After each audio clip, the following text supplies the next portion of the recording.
चलिए खबरों में आगे बढ़ेंगे। यूजीसी ने नए रेगुलेशन जारी किए हैं। अब सभी सरकारी और प्राइवेट कॉलेज और यूनिवर्सिटी में इक्विटी सेल बनाना अनिवार्य होगा। इसमें एससी, एसटी, ओबीसी, महिला और दिव्यांग सदस्य शामिल होंगे। इसके साथ ही छात्र अपनी शिकायत सीधे इक्विटी सेल में दर्ज करा सकेंगे, जो हर 6 महीने में रिपोर्ट यूजीसी को भेजेगा। यूजीसी का कहना है कि भेदभाव के मामलों में बढ़ोतरी को देखते हुए ये कदम उठाया गया है।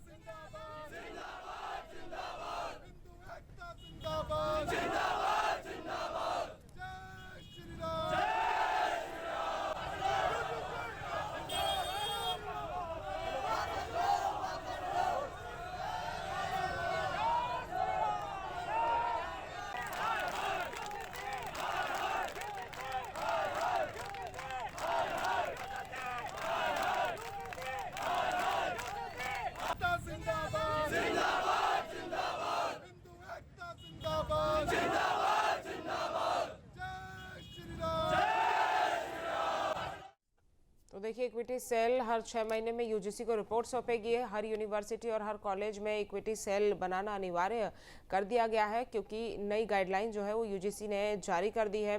और नए रेगुलेशन जारी होने के बाद सभी सरकारी और प्राइवेट कॉलेज और यूनिवर्सिटी में इक्विटी सेल बनाना अनिवार्य होगा। इसमें एससी, एसटी, ओबीसी, महिला और दिव्यांग सदस्य शामिल होंगे। और इसके साथ ही छात्र अपनी शिकायत सीधे इक्विटी सेल में दर्ज करा सकेंगे, जो हर 6 महीने में यूजीसी को रिपोर्ट भेजेगा। यूजीसी का कहना है कि भेदभाव के मामलों में लगातार बढ़ोतरी हो रही है और इसी को देखते हुए ये कदम उठाया गया है और इक्विटी सेल अब अनिवार्य कर दी गई है। यानी कि इक्विटी सेल अब चाहे सरकारी कॉलेज हो, चाहे प्राइवेट कॉलेज या यूनिवर्सिटी हो, सभी जगह इक्विटी सेल का होना अनिवार्य कर दिया गया है। हालांकि यहाँ पर यूजीसी का विरोध भी आप देख सकते हैं। हर कॉलेज यूनिवर्सिटी में इक्विटी सेल बनाना अनिवार्य कर दिया जाएगा। उच्च शिक्षा में जातिगत और अन्य भेदभाव को ध्यान में रखते हुए ये फैसला लिया गया है। हर कॉलेज और यूनिवर्सिटी में इक्विटी सेल बनाना जरूरी होगा। हर संस्था नियमित रिपोर्ट यूजीसी को सौंपेगी, जो कि 6 महीने का टाइमलाइन दिया गया है। इक्विटी सेल में एससी, एसटी, ओबीसी, महिला और दिव्यांग सदस्य होना जरूरी है। साथ ही उच्च शिक्षा में जातिगत और अन्य भेदभाव भी रोकना इसका लक्ष्य है। हर कॉलेज और यूनिवर्सिटी में इक्विटी सेल बनाना जरूरी कर दिया गया है। हर संस्था नियमित रिपोर्ट यूजीसी को सौंपेगी और इसका समय 6 महीने का बताया जा रहा है कि हर 6 महीने में ये रिपोर्ट जो है वो सौंपी जाएगी, क्योंकि जिस तरह से लगातार भेदभाव के मामले सामने आ रहे हैं, जैसा यूजीसी का कहना है, इसी के चलते ये फैसला यूजीसी की तरफ से लिया गया है। हालांकि कई लोग इस फैसले का विरोध भी कर रहे हैं, यूजीसी के खिलाफ प्रदर्शन भी कर रहे हैं, जिनकी तस्वीरें हम आपको दिखा भी रहे हैं।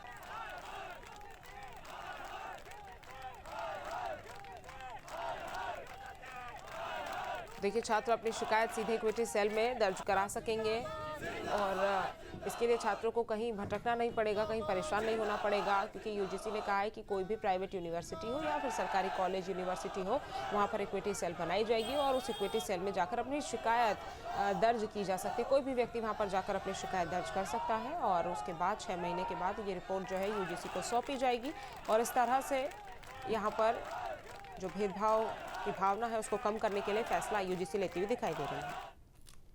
आपके मोबाइल पर तुरंत आएगी ब्रेकिंग न्यूज। स्क्रीन पर सबसे पहले दिखेगी बड़ी खबर। देश दुनिया की हर खबर एक जगह। अब आपके मोबाइल पर तुरंत फटाफट इंस्टॉल कीजिए न्यूज नेशन ऐप और रखिए खुद को अपडेट।